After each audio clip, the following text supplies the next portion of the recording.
porque esse tema é um tema que eu sou muito caro, esse tema de desafios éticos e humanos na prática médica. Senhoras, senhores, caros colegas, professores, queridos estudantes de medicina, médicos, médicas da região do Vale do Salgado. É uma alegria e uma honra, repito, enorme estar aqui com vocês na UniVS, nessa cidade histórica de Icó, no coração aqui do interior do Ceará, para falar de um tema que me acompanha desde que vesti o jaleco branco pela primeira vez. Foi um marco para mim, que é os desafios éticos e humanos na prática médica. Como foi dito, eu sou Arruda Bastos, médico, já formado há 46 anos. Não pareço, mas já tenho 46 anos de profissão, 40 anos de gestor, sou oncologista de outras especialidades, professor universitário, gestor, escritor, e que depois de tanto tempo continuo aprendendo todos os dias o que é ser médico. Porque nós vamos aprender o que é ética sabendo o que é ser médico. Tem muitas pessoas que entram, escolhem essa área e só vão descobrir depois o que é ser médico quando estão às vezes terminando. E aí até pensam, descobrem que não é o que eles estavam querendo.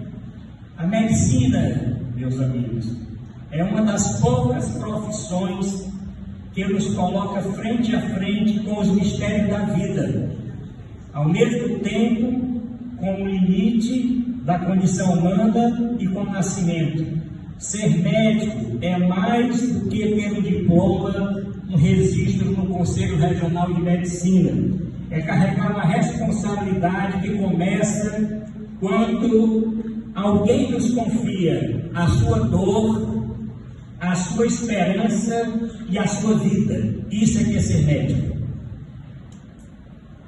Ser médico é, antes de tudo, um ato de amor e de compromisso ético. Quando escolhemos essa profissão, aceitamos um pacto silencioso com a sociedade.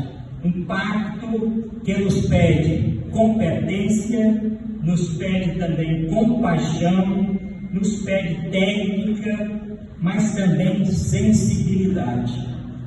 Nos últimos 46 anos, vivi a medicina se transformar profundamente. Imagine a própria medicina 46 anos atrás. Pensem, imaginem. Quando comecei, não havia internet quase nenhuma, celular, nem pensar o que era isso, era coisa de extraterrestre, coisa daqui Jefferson. Não havia tomografia praticamente em canto nenhum, nem mesmo computadores nos hospitais. Hoje, nós falamos em inteligência artificial, em telemedicina, em algoritmos decidindo o tratamento dos pacientes. Mas há algo que nesses 46 anos, em século nenhum, jamais substituirá o médico, jamais substituirá a medicina, que é a presença humana. O paciente não quer apenas diagnóstico, ele quer ser escutado, compreendido e principalmente respeitado. Este é o primeiro e talvez o maior desafio ético do nosso tempo. Não deixar que o avanço tecnológico roube a alma da medicina. Nenhum avanço deve roubar a alma da medicina. Costumo dizer para os meus alunos, sempre digo, a medicina é uma profissão de fronteira. Fronteira entre a ciência e a arte. Fronteira entre a objetividade e a emoção. Fronteira entre o corpo e o espírito. E é esta fronteira, é nessa fronteira que mora o verdadeiro sentido da ética médica. Porque ética, meus amigos, não é apenas seguir um código. Um código é uma atitude diante da vida. Escolher a cada consulta, a cada atendimento, o caminho do respeito, da verdade e da empatia. O maior desafio ético da medicina é continuar sendo uma medicina humana. Vivemos, sem dúvida, tempos complexos. A medicina moderna enfrenta vários e novos dilemas, tão desafiadores quanto o tempo que eu terminei minha faculdade, em 1979. O primeiro dilema é do cuidado. Como lidar com o início e o fim da vida é um dilema, e é um dilema importante. Como equilibrar o dever de salvar com o dever de não prolongar o sofrimento de um paciente? É uma dúvida. Temos visto discussões sobre eutanásia, ortotanásia, cuidados paliativos, e tudo isso exige de nós não apenas conhecimento técnico, mas maturidade moral. Em resumo, a eutanásia é antecipar a morte de quem sofre, de quem está com alguma doença incurável, terminal, que causa grande sofrimento. A ortotanásia é aquela de não atrapalhar a morte, não prolongar com recursos que não vão beneficiar em nada o tratamento do paciente. E hoje, os cuidados paliativos como especialidade médica. Linda!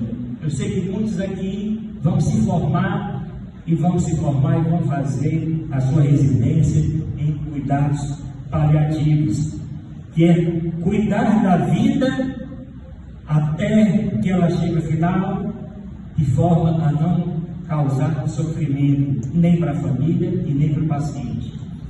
E eu sei disso muito bem como oncologista, convivo diariamente com a finitude. Aprendi que o papel do médico nem sempre é curar, como eu aprendi os primeiros anos fazendo oncologia. Imagina naquela época sem o arsenal terapêutico que tem hoje, pegando casos sempre avançados. Aprendi que o papel do médico nem sempre é curar, às vezes é cuidar, é avaliar, é acompanhar. E é isso que a ética, sensibilidade e coragem, é isso que se exige hoje do médico. Nem sempre podemos curar, mas sempre podemos cuidar.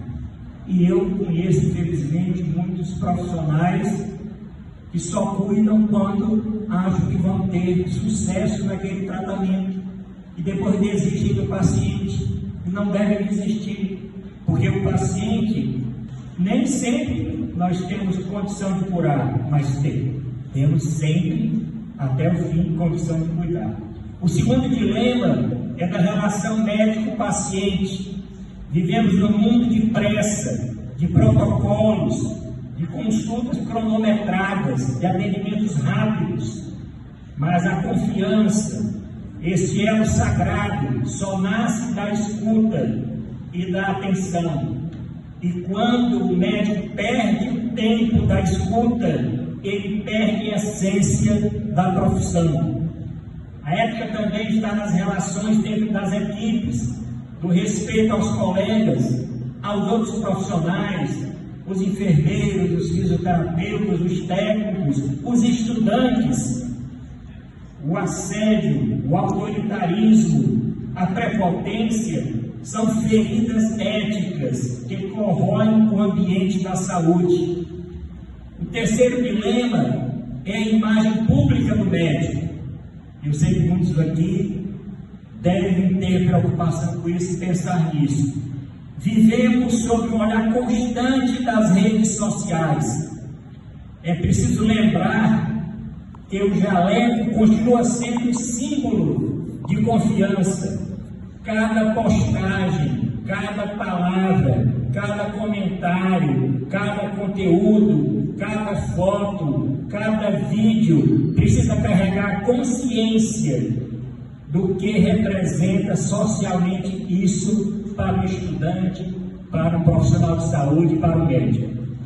Há ainda o dilema social da medicina. Esse é outro dilema hoje bastante importante. O Brasil é um país de desigualdades profundas Aqui no interior, vocês sabem disso melhor do que ninguém. O médico do interior é muitas vezes, hoje não tanto, o único profissional de saúde disponível. E o que se espera dele é não só que ele tenha conhecimento técnico, mas que ele tenha um compromisso humano e ético com a comunidade. A ética começa no consultório, mas não termina nele.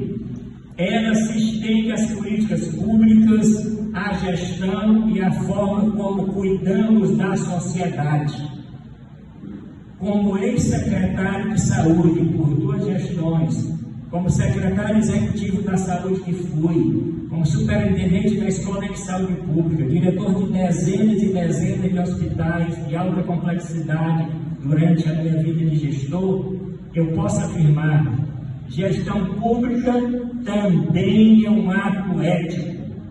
Gestão pública deve se pautar na ética, garantir acesso, distribuir recursos, enfrentar desigualdades. Tudo isso é medicina em dimensão social. O que nós queremos é que o paciente não seja apenas curado, que ele seja atendido nas suas necessidades. Mas onde começa a ética? Essa é uma pergunta, vocês podem me fazer. Mas onde começa a ética, doutor Arruda? E eu vou dizer, começa aqui. Começa na formação de vocês. Começa no dia que vocês entraram aqui na perspectiva de ser médico. Ética médica é para médico. Então comece quando você entra no seu primeiro dia na faculdade e não termina nunca. Então, respondendo, aonde começa a ética? Não, eu vou só desenvolver a ética quando eu terminar. Quando eu concluir minha residência, quando eu fizer meu mestrado, meu doutorado, meu pós-doutorado, não. A ética tem que ser desenvolvida a partir de hoje, do dia que vocês começaram.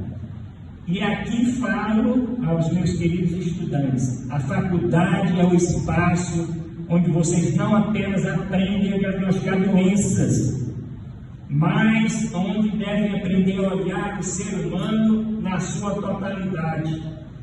Hoje, muitos cursos se preocupam, e com razão, com as habilidades técnicas, mas a formação médica precisa também ser humanidades, precisam ter humanidades de arte, cultura e sensibilidade. Como eu falei, eu tenho vivenciado isso há alguns anos para cá. Em algumas instituições onde coordeno o setor de cultura e artes, tenho visto como a música, como o teatro, como o cinema, como a pintura, como a escultura, como a literatura, como as belas artes de uma forma geral, como o canto coral, como a música, podem transformar o olhar do futuro médico. Quando o estudante canta no coral, interpreta um texto ou visita uma exposição, ele exercita a escuta, o trabalho em equipe, o respeito ao tempo do outro, a emoção. Isso tudo é parte do ato médico. A arte não ensina a prescrever medicamentos, não é a arte que ensina a prescrever medicamentos, mas ensina a compreender o sofrimento do outro, do paciente. E é por isso que precisamos resgatar nas escolas médicas o humanismo, porque sem ele a medicina vira técnica sem alma. Técnica sem alma. Outro ponto essencial é o contato, e vocês têm isso, com o interior, com a realidade das pessoas simples, os estágios e vivências em comunidades rurais, nos pequenos hospitais, nos PSFs, ensinam mais ética do que muitos livros. Aí o médico aprende que cada gesto importa, que o cuidado é uma linguagem universal, independente de classe, credo, situação econômica e raça. A ética, meus amigos, é o fio invisível que sustenta a nossa profissão. A ética é o fio invisível que sustenta a nossa profissão. Ela se manifesta nas pequenas decisões diárias, quando escolhemos dizer a verdade com delicadeza aos pacientes, quando respeitamos o sigilo médico, quando reconhecemos nossos limites, quando pedimos ajuda a uma pessoa mais experiente. Isso também é ético. Vivemos um tempo em que o médico é cobrado de todos os lados, pela sociedade, pelos gestores, pelos pacientes, pelos familiares e por nós mesmos, por eles mesmos. Mas isso é justamente nessas horas que precisamos celebrar porque escolhemos ser médicos. Nós escolhemos por isso, nós não temos medo de ser cobrados. Escolhemos porque acreditamos na vida. Escolhemos medicina porque acreditamos que cuidar é um ato de amor. Acreditamos porque aceitamos que o sofrimento humano merece ser acolhido e não julgado. Por isso somos médicos. E é aí que a ética e a humanidade se encontram, no cuidado com o outro, mas também no cuidado consigo mesmo. É ético o médico cuidar da sua própria saúde, da sua saúde mental, da sua saúde orgânica, preservar tempo para a família, cultivar amigos, ler poesia, ouvir música, tocar um instrumento de preferência. Tudo isso é parte da ética que eu chamo ética do cuidado. Nós não somos robôs, nós somos humanos. Estamos chegando ao fim dessa primeira parte. Como eu falei, seria um resumo. E eu quero deixar uma mensagem para vocês. Ser médico é um privilégio. Ser médico não é, como se dizia no meu tempo, é um sacerdócio também. Mas ser médico é um privilégio, mas também uma travessia. Uma travessia de caminhar entre a dor e a esperança, de caminhar entre o limite e a superação, servir a vida com consciência e principalmente com coração. A ética não está nos códigos pendurados nas paredes, ela está em cada escolha que fazemos diante de um ser humano fragilizado. É humanismo e não é uma teoria. É uma prática cotidiana de respeito, empatia e solidariedade. Eu quero encerrar essa minha primeira parte falando uma frase que carrego comigo há muitos anos, de um médico e filósofo, Edmund Pellegrino. Ele dizia o seguinte: a medicina é a mais humana das ciências e a mais científica das humanidades. Que cada um de vocês aqui da UniVS, futuros médicos, falam com os professores, para os colegas de jornada e profissão, mantenham viva a chama da ética e da humanidade, e que o exercício da medicina continue sendo, acima de tudo, um ato de amor ao ser humano. Muito obrigado.